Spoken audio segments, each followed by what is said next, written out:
Again then guys, and welcome to yet another unboxing video, and this is actually one which I've referenced a couple of times in other unboxings of model cars. This is something which is not car related, it's movie related, and it's based around my favourite movie. I've got quite a lot of stuff to do with this movie. I've got a game, I've got a poster, I've got obviously the movie itself, I've got t-shirts of it, and now I've got all three models of this game, or this film I should say. So I wanted to wait until I had all three to do just one video covering all three of them. So we're going to unbox the one which has finally come through today, and then we'll run through all three of the models. And so here we are with the box. It's very nicely packed, and you shall see what it is that I'm talking about. Looks like they killed an entire sheep to package it. So let's have a gander at what is in here.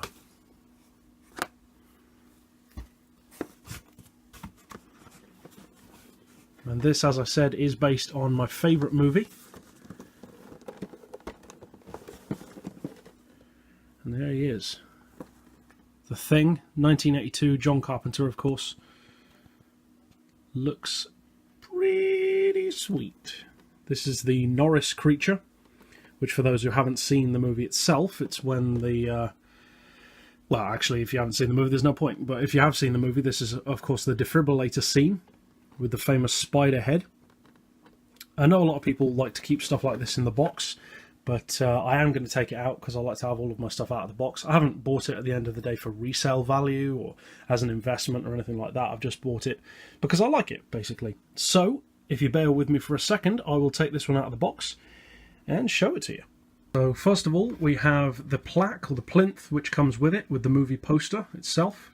Pretty nice finish, hollow bottom. It's from, if I can focus in on that, the year 2000. Funny to think of a toy being 18 years old already. It's got a nice feel to it. Feels kind of matte, like actual bone, actually, which is a nice finish to it. The same poster, of course, as up there. So that's the first piece. That's pretty nice. Then next up we have the absolutely gorgeous Norris creature itself. I love the detail on this thing. It's got a fully posable worm neck. You can see the joint there. Each of the legs, which grip onto the ceiling in the movie, are fully posable. Well, not fully posable, but they all have their own individual hinge, as you can see. Little bit of tuft of hair going on there, which looks pretty nice. Love the details on the entrails of the body. I'll try and get the camera to refocus a bit. Yeah, you can see all the guts and all that gorgeous stuff. And I love at the bottom how they've got the full torso that he's sprouting out of, just like in the movie. Headless, for very good reason, of course. Which looks pretty nice.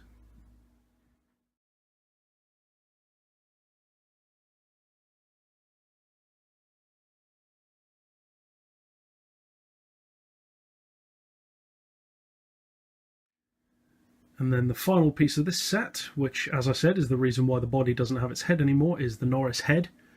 The very famous Norris head, which breaks off in the movie and becomes, of course, the spider creature. This is also by far the most common piece of the set to break, for obvious reasons. The legs are very flimsy.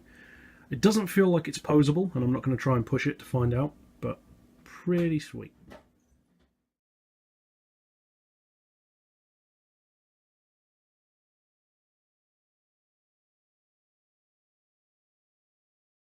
And that's it for the initial Norris creature. And then the second one that I purchased was just a creature on its own. So we'll take a look at that one now.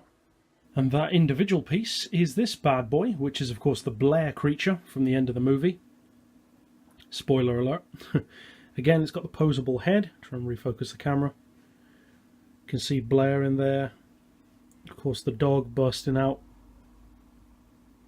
Pretty nice. There's a little bit of posability on the arms. The wrists as well. I love how the hand is facing backwards on that one. Nice worm detailing on the body.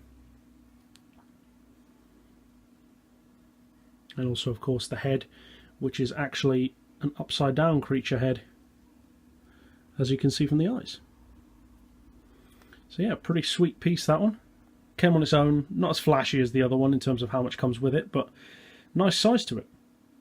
Because last, but definitely not least, is of course the famous scene with the dogs from the start of the film. Pitt's trying to get a bit of camera time in there as well, looking over the fence, with McCready, of course, Kurt Russell. His arms are posable, guns movable.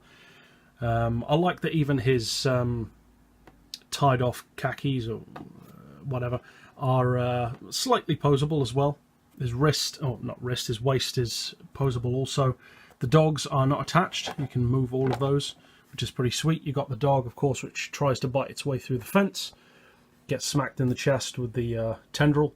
The dog, which is completely turned into a packet of super noodles, and the big dog itself. And I love how you've also got the main feature that's tendrils, the dog, and I love how also the eyes on this dog are uneven. One's a little bit lower than on the other side. So yeah, pretty sweet. Pretty sweet.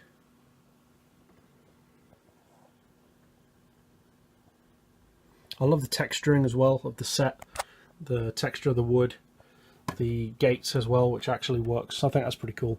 And the whole thing all slots together. So yeah, pretty nice overall. So overall, very, very happy with this set all in. Very nice tribute to my favourite movie. And yeah, I love the quality of the sets. They are a little bit, not temperamental, but a little bit delicate, especially the spider head, of course. But all in, the attention to detail is fantastic. I love the consistency of the set as well, for the colours and the detail. Yeah, pretty great. I love it.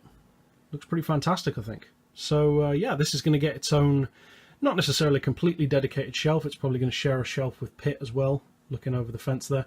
But yeah, really happy with this overall. And so that's it for this particular unboxing video. So thank you guys for watching. I hope you've enjoyed the toys. If you're a fan of the movie, I think you'll especially have probably enjoyed it. If you haven't, by some chance, seen John Carpenter's The Thing from 1982, I would definitely recommend it. As far as I'm concerned, it's the best monster movie ever made, with some of the best, if not the best, practical effects ever made.